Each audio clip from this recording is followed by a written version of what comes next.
the third time in 2 years, there was an apparent attempt to assassinate the president. 3 times. In less than 2 years, the sitting president of the United States has been the target of what officials are calling assassination attempts. 3 times, he walked away. And 3 times, the internet erupted not just with shock, but with a single word: staged. So let's go through them one by one. Butler, Pennsylvania. They said, take a look at what happened. Shots ringing out as President Trump ducks down. Secret Service agents rush to his side, forming a protective shield. Other officers in tactical gear, armed with long guns, post up at the front of the stage. Hold, when you're ready, on you. Ready, move! Trump's security detail lifting him up from the ground as he raises his fist, his ear and face bloody, gesturing to the crowd. The Secret Service then moving him into an awaiting SUV. Another angle showing Secret Service agents reacting to the shots. The former president posting on his Truth Social account that he, quote, was shot with a bullet that pierced the upper part of my right ear. I knew immediately that something was wrong in that I heard a whizzing sound, shots, and immediately felt the bullet ripping through the skin. This stunning photo from the New York Times capturing what appears to be a bullet on the right-hand side of the image whizzing by the former president's ear. If he had not moved his head at that nick of time, it could have been a lot worse. This video shows the body of the alleged assassin on the roof of a building, his spot just roughly 150 yards from where Mr. Trump was speaking. The FBI identifying the alleged gunman as Thomas Matthew Crooks, 20 years old, of Bethel Park, Pennsylvania.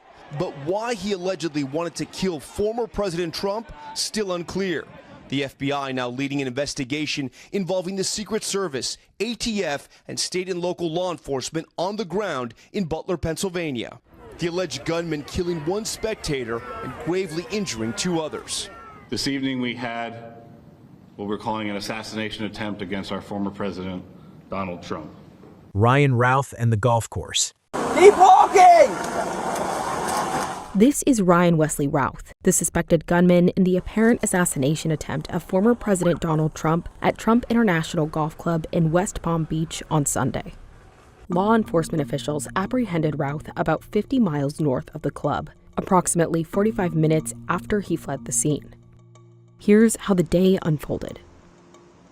Starting around 2 a.m. on September 15th, cell phone records suggest Routh was located around this strip of trees on the southeast side of the golf club. Nearly 12 hours later, former President Donald Trump was on the course, walking between the 5th and 6th holes. At around 1:31 p.m., a Secret Service agent stationed ahead of the former president spotted a rifle poking out of the tree line. The agent fired in the direction of the rifle. Officials say Routh did not fire at the agent. The Journal located crime scene photos to roughly this spot on Summit Boulevard, which runs along the golf course's southern perimeter and is near the 6th hole. Photos provided by the Palm Beach County Sheriff's Office show that Routh had a semi-automatic rifle with a scope, a digital camera, and 2 bags near the area.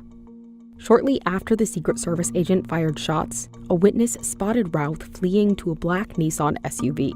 Cell phone records show he left the area by around 1:31 p.m. The Martin County Sheriff told Fox News that police caught the car shortly after a be on the lookout alert went out. Within a few minutes of that bolo, my crew was on top of that car and conducted the felony stop. At 2:14, nearly 45 minutes after he fled, police stopped Routh here on Interstate 95. They got 30 vehicles blocking the highway. It's more than that.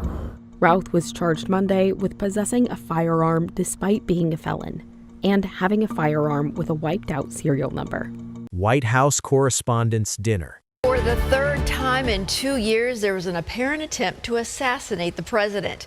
And this time, members of his cabinet are believed to be targets as well.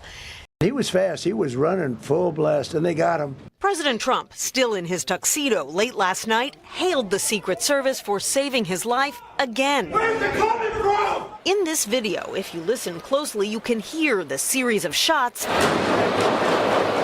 and then the crashing of plates as officers rushed into the ballroom. As reporters crawled under the tables, the president and vice president were hustled out by their security details, as were the secretaries of Defense, Treasury, and Health and Human Services, along with the House Speaker and other leaders. The suspect had raced past the security checkpoint just upstairs from the ballroom, exchanging gunfire with agents before he was tackled. Authorities say Cole Thomas Allen, a teacher from California, sent a message to his family right before the incident saying his plan was to target administration officials, prioritized from highest ranking to lowest. His brother alerted police in New London, Connecticut, but it was too late. Law enforcement has requested that we leave the premises consistent with protocol. It was the third time in 2 years Trump has been targeted. First in Butler, Pennsylvania at a campaign event when a bullet grazed his ear, and then at his West Palm Beach golf course. I am happy to be here. The Washington Hilton, where last night's incident took place, has been the home of the annual White House Correspondents' Dinner since 1968. It was also the scene of the attempted assassination of President Ronald Reagan in 1981.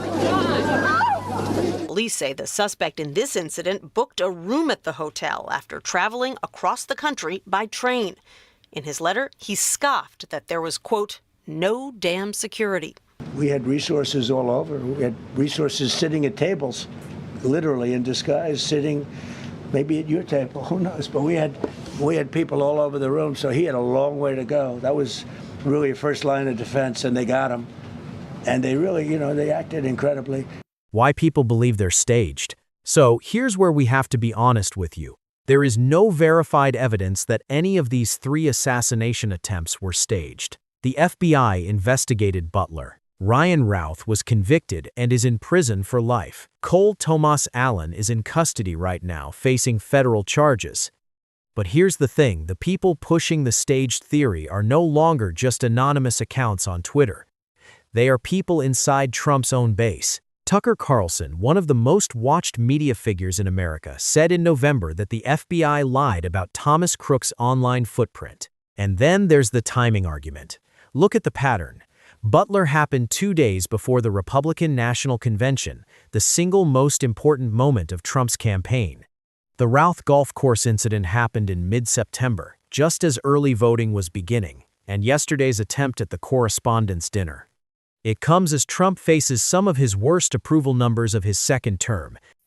I hesitate to ask you about this, but as you know, these conspiracy theories out there on the left and the right, that the event was staged or that it didn't happen. Last night didn't happen? That it was because it was your first time there, or that Butler didn't happen. These conspiracy theories that are gaining traction on the internet. And October 7th didn't happen, and World War II didn't happen, and the Holocaust didn't happen, and many things didn't happen. Yeah, no, I hear it. I don't know. I think they're more sick than they are con people, but there's a lot of con in it too. I haven't heard that last night didn't happen. Usually it takes a little bit longer. Yeah. Usually they wait about 2 or 3 months to start saying that. What we can tell you is this. The questions are not going away. In fact, after what happened last night, they're louder than ever. Make up your own mind.